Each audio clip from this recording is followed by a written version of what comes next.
Hi, I'm Meredith. I'm a dietitian. This video is for anybody who has high triglycerides, fatty liver disease, hypervitaminosis A, B12 deficiency, folate deficiency, or MTHFR mutations. Let's see. I think that's probably all. Even if you have high cholesterol, this video could be for you. If you have high triglycerides and nothing is working to bring them down, this video is for you. And I look messy because I was just riding my spin bike. Because this week, I actually recorded this video already, but I deleted it and I'm re-recording because this week I gained 6 pounds and I was like, what the heck? I think there's multiple players that are happening here to make me gain the weight because, there's never just one player in metabolism. But one thing that I did do was I started taking a little bit of folinic acid every day. And I felt like that was going to help me. So let me show you how I felt like it was going to help. And let me also tell you that I have a few little clients that are struggling in this pathway. So, of course, I won't share their names, but I'm going to share a little bit about them as well. So what I thought was going to happen when I took the folinic acid was I thought that I was going to support my ability to make tetrahydrofolate. So I'm going to zoom in just a little bit so that this is bigger. There we go. So tetrahydrofolate is super important during oxidative stress. So oxidative stress can happen in, it can happen in cancer therapy. It can happen to anybody in our current environment. Just electromagnetic frequency causes oxidative stress. But in oxidative stress, we have an increased production of nitric oxide. And you can see previous videos about how hypervitaminosis A leads to excess nitric oxide in the body. So when there is excess nitric oxide, then it shuts off this enzyme, methionine synthase, and it pushes us into this pathway called betaine hydroxymethyltransferase. Methionine synthase is dependent on B12 and 5-methylfolate to function. So if you have a B12 deficiency, this cascade, of course, applies to you. If you have a frank folate deficiency, then this cascade also applies to you. And if you are, let's say that you are a poor recycler of folate because you have a B6 deficiency, this could also pertain to you as well. So lots of ways to get broken, but the biggest one that I'm seeing right now is excess nitric oxide. So nitric oxide can come from your mitochondrial respiratory chain going bad. It can also come from an upregulation of your urea cycle. And this can be because, which I'll show later, your TCA cycle has slowed down your Krebs cycle where you make energy. So what your body does is it starts to deaminate amino acids, and then you have an excess amount of nitrogen. And then that goes through your urea cycle. Let me show you where it goes through. So if you get this excess amount of ammonia and it combines with the bicarbonate to produce citrulline, and then citrulline goes through arginosuccinate to arginine, and then it comes back around and becomes citrulline again. And whenever that happens, you actually produce nitric oxide. So deaminating amino acids will produce nitric oxide. So anyways, these ways of getting too much nitric oxide can shut off your methionine synthase. That makes you dependent on BHMT. So what that does is it takes betaine, which is trimethylglycine, and it converts it to dimethylglycine. So it donates one of the methyl groups to methionine. That is metabolized to sarcosine, and then using the enzymes SDH and PIPOX, it's metabolized to glycine. And then at the same time, it produces formaldehyde. And if we are doing a good job with metabolism, we'll have enough glutathione and we'll have enough tetrahydrofolate to be able to convert the formaldehyde into carbon dioxide and breathe it off. Okay. So if we're not doing a good job with that, then we're going to produce more nitric oxide, which is going to come back here and continue to inhibit this methionine synthase pathway of methylation, and we'll be stuck in BHMT. So I was trying to improve my nitric oxide levels by taking folinic acid. I knew that, and I'll explain again in a second, that 5-methylfolate might not be the best choice for me to do more of because I do have MTHFR, so I have in the past, and I do also now take a little bit of 5-methylfolate. But I felt like folinic acid would be perfect because it would support my ability to make tetrahydrofolate. And it would also feed this system coming in here at 5,10 methinyl tetrahydrofolate and 5,10 methylene tetrahydrofolate. It would feed the system here, and it could go back through 10-formyl tetrahydrofolate into THF, and then I could use the THF to get rid of my formaldehyde as long as I have plenty of glutathione. So it's just this like interplay of nutrients. So I took the folinic acid. And apparently my 1 allele for C677T MTHFR polymorphism was not enough to suppress the production of 5-methylfolate. And this, when methionine synthase is shut off, this increases. So 5-methylfolate goes up. And when 5-methylfolate goes up, it inhibits glycine N methyltransferase. Okay. And so then, because of that, so the glycine N methyltransferase converts SAM to SA. And so there's a backup pathway though, and that's where we use PEMT. That's phosphatidylethylalamine methyltransferase. So the methyl group from SAM is added to phosphatidylethylalamine, and then that becomes phosphatidylcholine. So what happens in mice when you shut off their GNMT by knocking it out is they upregulate PEMT. And so they start to make more phosphatidylcholine, but this phosphatidylcholine becomes diglycerides and triglycerides. No joke. So by adding folinic acid, I made myself fatter, and I'm so mad right now because, well, I'm a dietitian and I kind of like to be an in-betweenie. I don't like to be like overweight, and I don't like to be underweight because I like to have a good rapport with people. So like I used to joke that I eat a piece of cheesecake every now and then just to make me a real person. But I don't really want to be on an upward trend of 6 pounds a week. That is not my goal in life. So I know now that I'm definitely stuck in BHMT. I'm very symptomatic of this. And I think the only way to get out of this pathway is to decrease nitric oxide.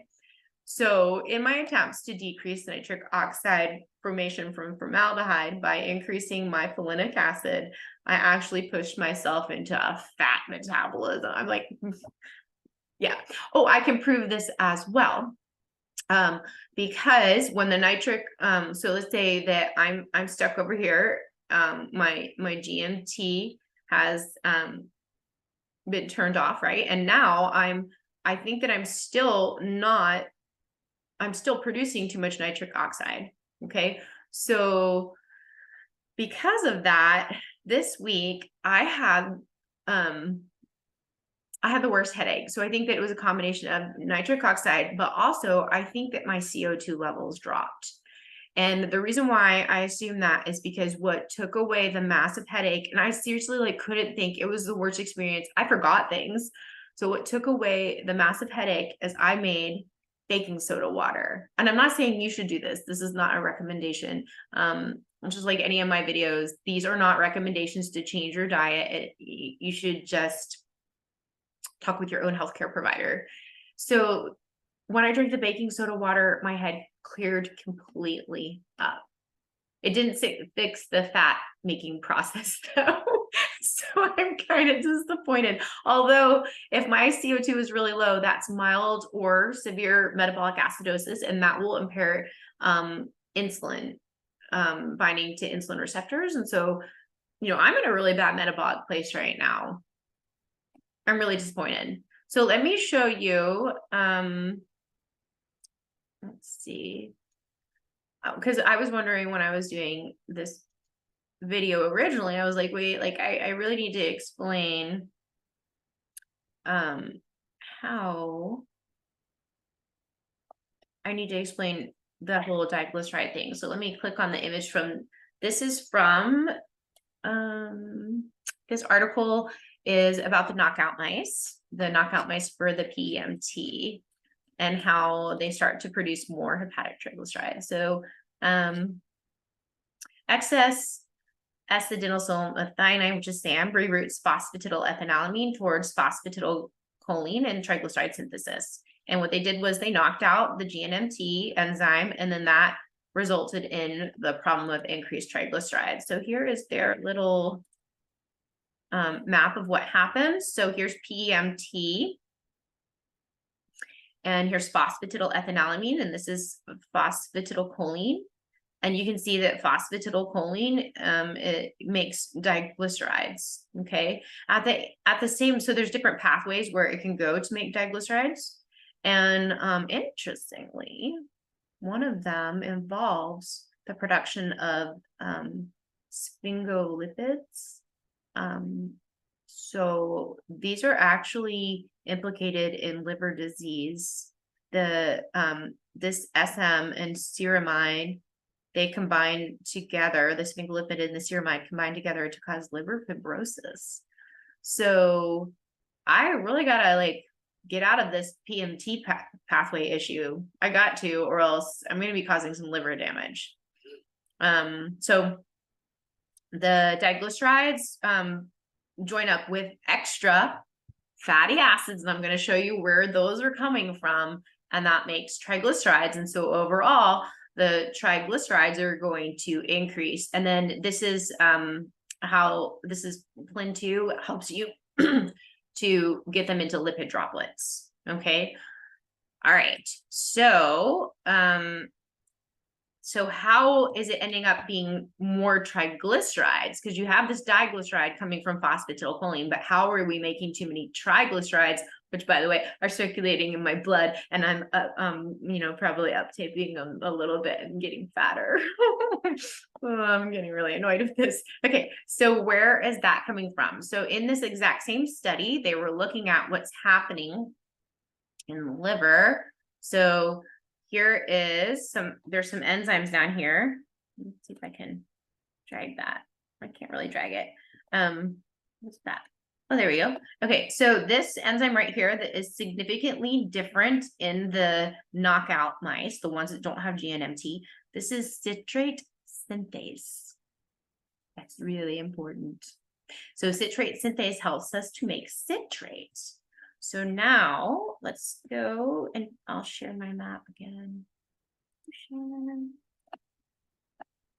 Okay, so remember, we're having too much phosphatidylcholine, so that ends up making more diglycerides.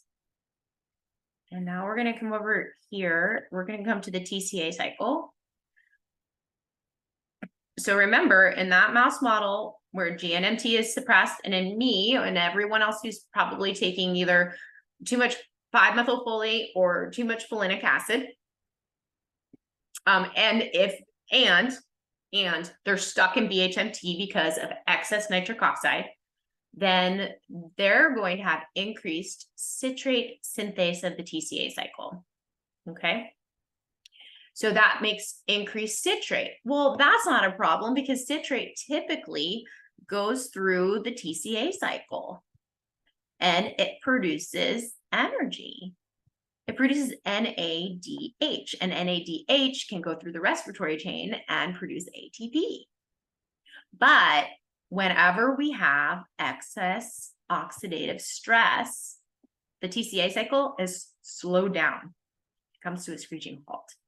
Okay, so just hydrogen peroxide in excess can stop the next enzyme beyond citrate, which is called aconitase. And if you stop aconitase, there's a buildup of citrate, and citrate is exported from the mitochondria and you make lipids out of it, and triglycerides go up because this is where you make extra free fatty acids. So we know from the knockout model of the mice that when you inhibit GNMT, then you're going to have extra diglycerides produced from phosphatidylcholine, and you're going to have increase in citrate synthase. So you're going to make more citrate. But at the same exact time, you're also having problems with your TCA cycle because of it being downregulated.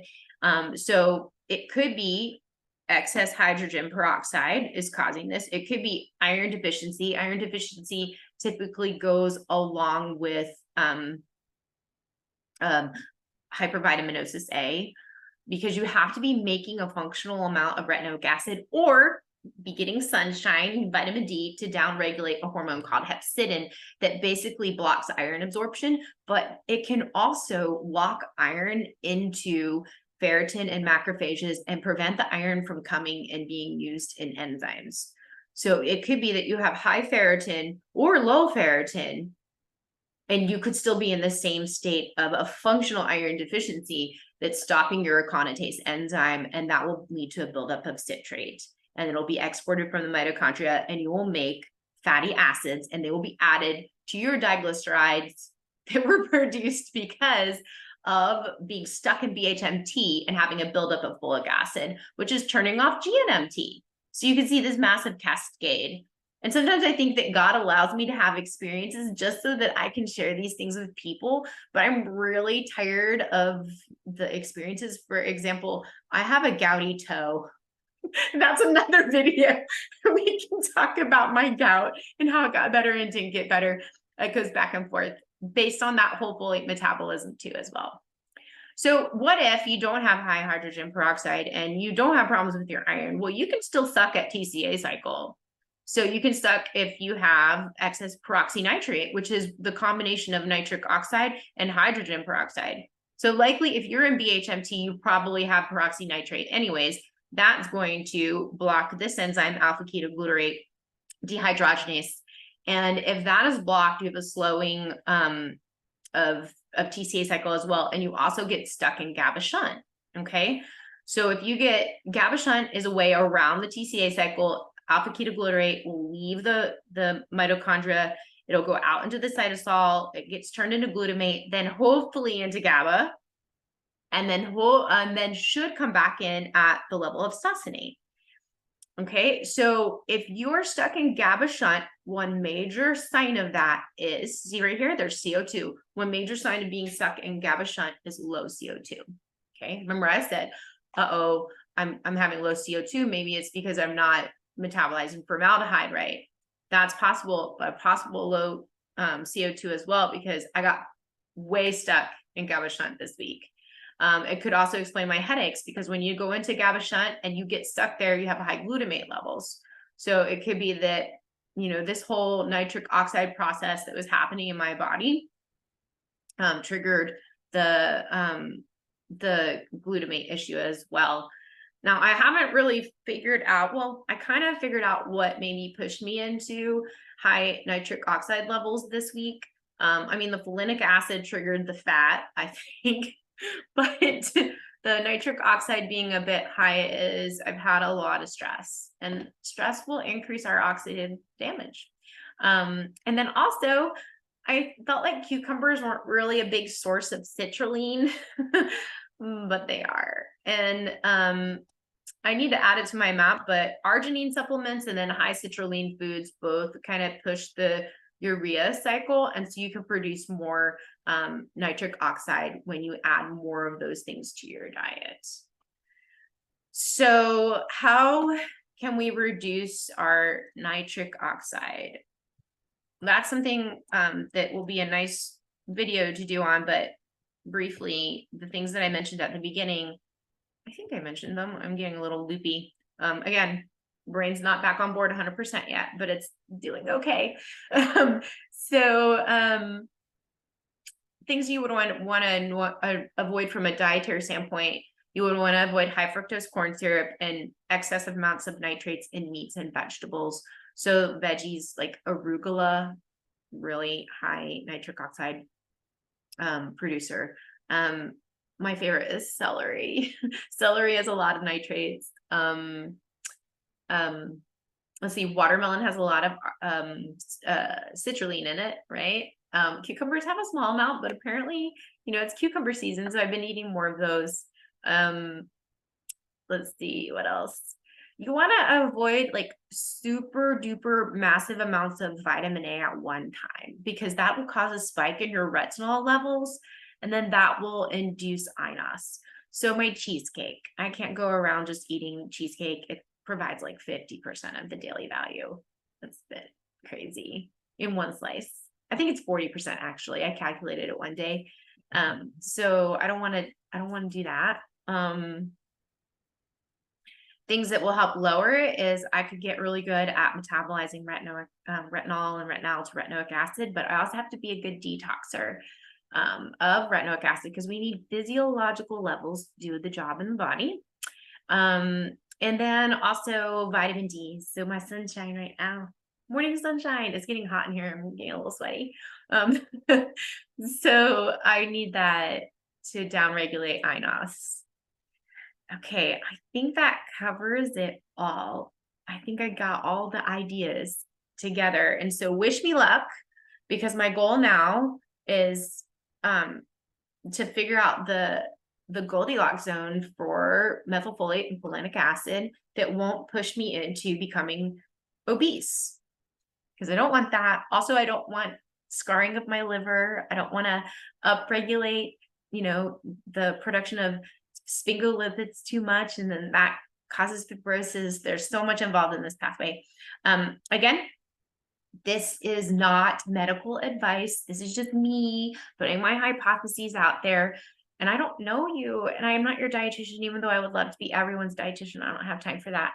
So please talk with your own healthcare provider about these things and ask for them to check your labs. And if your CO2 is on the low side or low, then possibly that's a symptom of this, is that you're just stuck in this oxidative stress type of pathway. You could get your homocysteine levels checked also. I don't know if that would necessarily show you BHMT. Oh, I know it will show that you're stuck in BHMT. If you get your plasma amino acids checked and there's high levels of sarcosine, then it will tell you that you are stuck in BHMT. So let's look at that. Now, I mean, that could be also a function of another, well, no, I wouldn't say it's only having high sarcosine is just going to be obvious that you are stuck in BHMT. So, and that's something important too. A lot of times people will say, well, I just need to take betaine, because in another video I had talked about how if you are breaking down your cell membranes to make betaine, then that's actually going to cause a functional B6 deficiency. But if you have, if you're taking betaine, say you get a plasma amino acid test back and your sarcosine levels are high, but also your methionine levels are high, do not take more betaine, because the combination of high methionine and a high betaine intake can cause brain edema, because likely what's going on is you have a slow CBS, like cystathionine B synthase enzyme. So you're kind of get stuck in an upward pathway towards methionine, and they've seen that this causes brain edema. Nobody wants that. All right. Well, again, talk with your doctor or your other healthcare professional before you make any changes to your diet. And let me know if you have any questions. And I guess pray for me, because I don't want to keep gaining weight. I'm being such a whiner. I know there's way more going on in my body than that, but that's the thing that's kind of making me mad. All right. Have a great day.